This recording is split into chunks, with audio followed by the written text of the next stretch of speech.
Hello friends, நாம் இன்றைக்கி முருங்கைக்காய் காரக்குழம்பு எப்படி வைக்கிறதான்னு பார்த்துடலாம் வாங்க.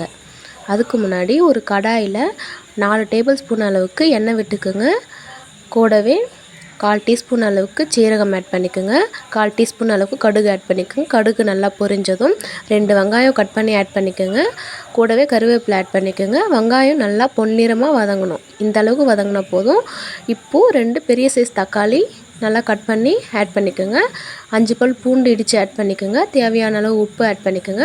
ஆட் பண்ணிவிட்டு இந்த அளவுக்கு வதங்கினோடனே முருங்கைக்காய் ஆட் பண்ணிக்கோங்க. 1/4 டீஸ்பூன் மஞ்சள்தூள் ஆட் பண்ணி நல்லா வதக்கி விட்டுக்கோங்க.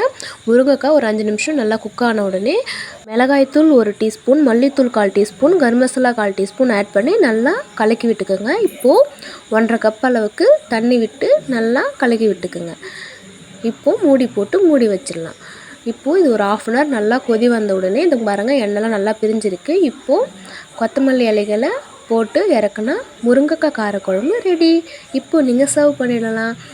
சிம்பிளாக எப்படி பண்ணுறதுன்னு ட்ரை பண்ணி பாருங்கள்.